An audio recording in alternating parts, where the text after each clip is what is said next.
Welcome to another episode of Robbie Comics. My name is Robbie, and these are comics.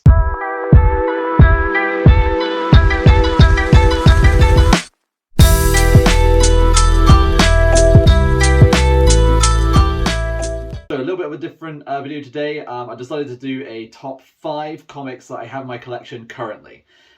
So starting off with, in no particular order, but starting off with number 5, we've got Hellboy, issue 1, The Seed of Destruction, from Dark Horse Comics, published in 1994. The artist and writer is Mike Mignola. This is actually Hellboy's first solo series and is the origin of Hellboy. It's also the first appearance of Rasputin and Trevor, I think his name is Brottenholm, who's kind of like the father figure of the guy who looks after Hellboy, basically. This one is on the list because not only is it, Hellboy issue 1, Seed of Destruction is great, but it's also, if I can bring it up to the camera, it's also signed by the main man, Ron Perlman himself. So I just couldn't take it off the list. So again, no particular order. This is a pretty big deal for me because Ron Perlman is one of my absolute favorites. If you've watched the Hellboy film, you'll know pretty much exactly what happens in this series and can't praise it enough. It's so good. Okay, so coming in at number 4. We have Strange Tales, issue 125. This was published by Marvel back in 1964.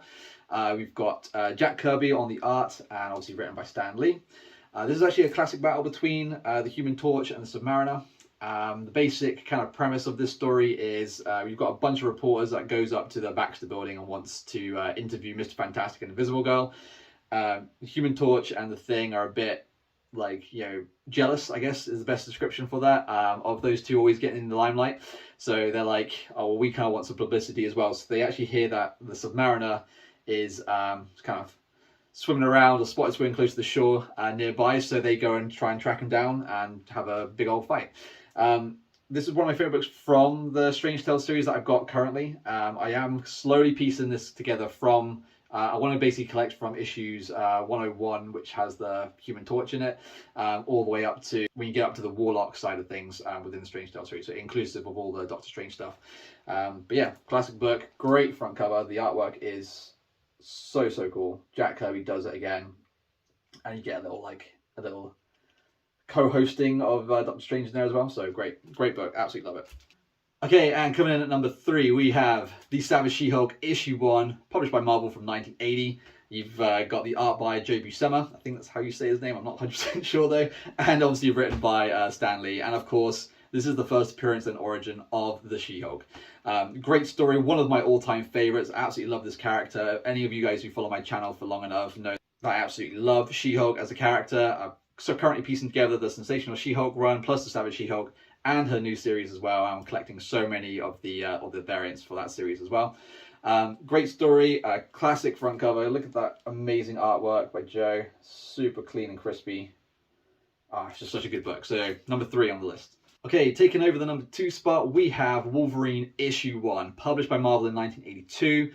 Artist, one of my favorite artists of all time, Frank Miller.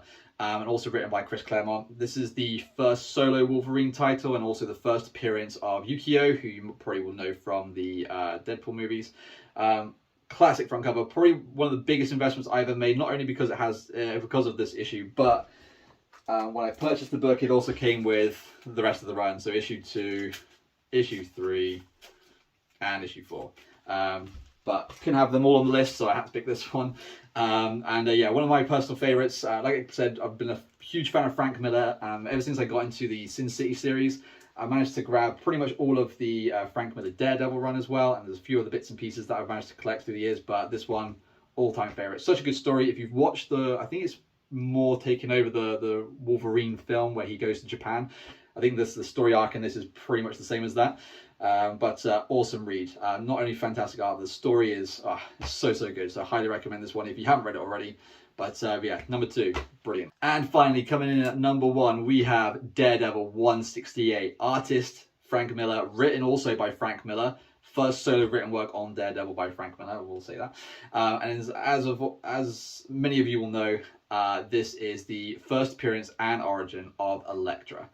Super cool book. Again, from my favorite artists of all time, Frank Miller. Such a good story arc.